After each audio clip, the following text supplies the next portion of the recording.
Tras la victoria en Lechfeld, Otón pasaría a ser conocido como Otón el Grande. En Germania comenzaría el llamado Renacimiento otoniano, una nueva época de esplendor cultural.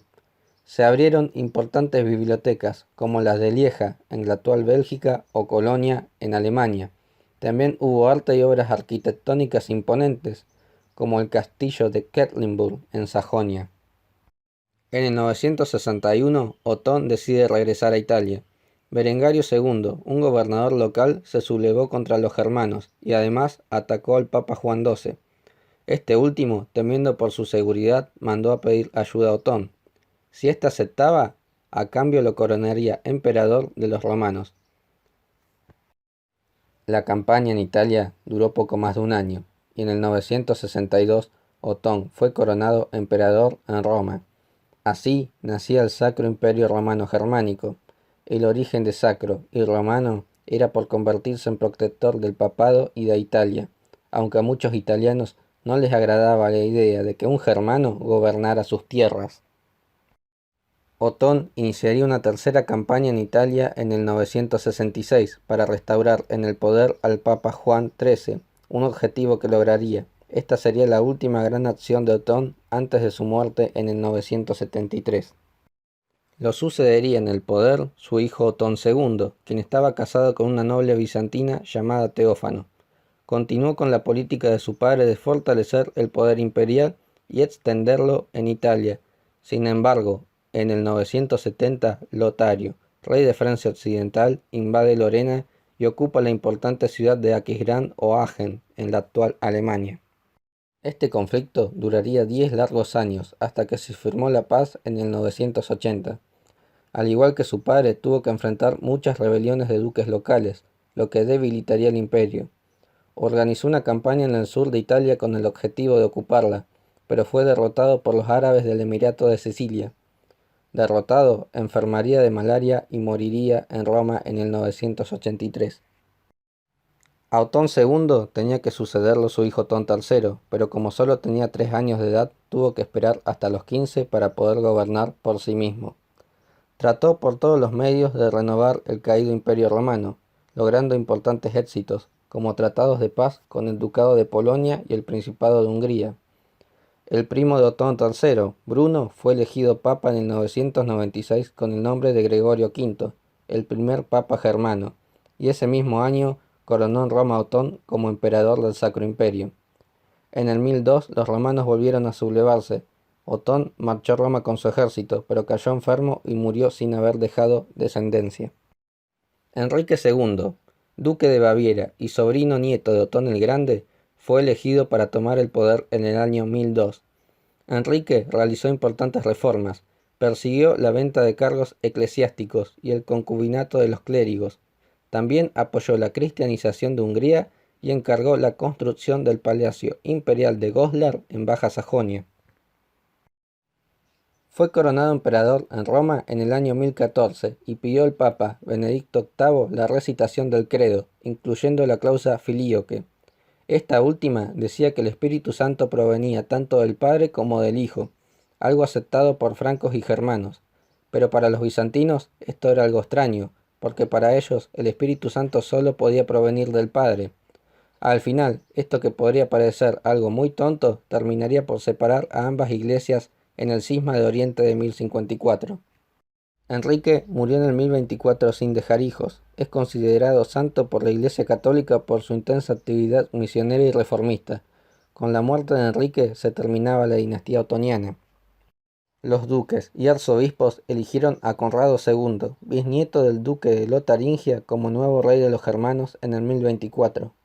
Con él comenzó una nueva dinastía, la Salia o Francona. Tuvo que enfrentarse a muchas rebeliones locales, lo que pasaba siempre, nada fuera de lo normal. Tras la muerte del soberano de Borgoña en el 1032, la misma pasó, por herencia, a formar parte de los territorios del Sacro Imperio. Tras la muerte de Conrado, el resto de la dinastía Salia consistiría en 3 Enriques: Enrique II, Enrique III y Enrique IV. Nos vamos a centrar en este último, ya que fue el más importante. Era hijo de Enrique III y por ende bisnieto de Conrado. Estuvo en el poder por más de 50 años, y bajo su gobierno comenzó una época bastante próspera en el imperio, pero no libre de conflictos.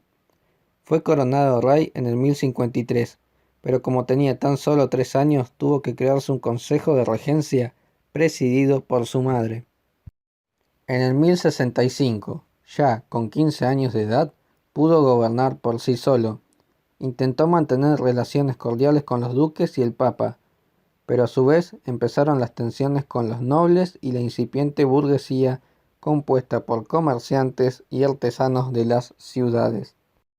Enrique, como protector de la Iglesia, continuó con la tradición de vender títulos eclesiásticos y nombrar obispos en su territorio, lo que se conoce como investiduras.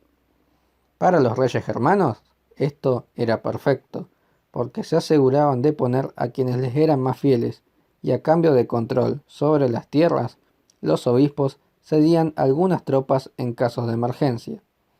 Además, para que no acumularan poder entre familias, se impuso con fuerza el celibato entre los obispos y miembros de la Iglesia. Así, cuando muriesen, el rey podía elegir a dedo el sucesor. Al Papa no le gustaba nada que el rey germano eligiera a los obispos a dedo. En el 1075 comenzó un conflicto entre el rey y la Iglesia en Roma por ver quién la tenía más grande. A la corona, claro está. Así comenzaría la denominada querella de las investiduras, que duró casi medio siglo. Todo comenzó cuando el Papa Gregorio VII lanzó una serie de reformas en el sistema eclesiástico para hacerlo más independiente, lo que es conocido como reformas gregorianas. Básicamente, estas decían que el Papa era la autoridad suprema y hasta podía deponer emperadores. En otras palabras, era una declaración de guerra a los germanos. El rey germano no hizo demorar su respuesta y convocó a un concilio en Worms en el año 1076 donde depuso al Papa. Pero tiempo después, este recuperó el poder y excomulgó a Enrique, liberando a sus súbditos de jurarle lealtad. Entonces, los duques germanos acordaron deponerlo si el Papa no levantaba la excomunión. Al soberano se le había complicado mucho la situación, y al final optó por un movimiento que nadie esperaba. Se dirigió hacia el castillo de Canosa, Italia, donde residía el Papa. En pleno invierno y con fuertes nevadas, pasó 3 días de penitencia frente a la puerta del castillo, harapiento, sin comer ni beber nada. Todo muy humillante. Al final, Gregorio VII cedió y le retiró la excomunión. Sin embargo, esto no detuvo a los duques, quienes se sublevaron. Este conflicto, conocido como la Gran Revuelta Sajona, se extendió entre el 1077 y el 1088. Al final, Enrique salió victorioso, y como Gregorio VII había apoyado a los rebeldes, el rey germano lo echó y puso en su lugar a Clemente III. Como muestra de poder, se hizo coronar en Roma emperador en el año 1084. Pero Gregorio no se iba a quedar de brazos cruzados y se alió con los normandos. Así comenzaría un conflicto entre normandos, lombardos, germanos, papas y antipapas. Lo que más podemos destacar de este periodo es en el 1096, cuando el Papa Urbano II convocó a la Primera Cruzada. Con el imperio enfrentándose a tal escala de violencia, Enrique fue obligado a abdicar en el 1004 y moriría al año siguiente. La dinastía Salia se extinguiría con la muerte de Enrique V. Fue nombrado nuevo rey Lotario II, duque de Sajonia, pero de nuevo comenzarían las rebeliones, sumado el conflicto con los normandos.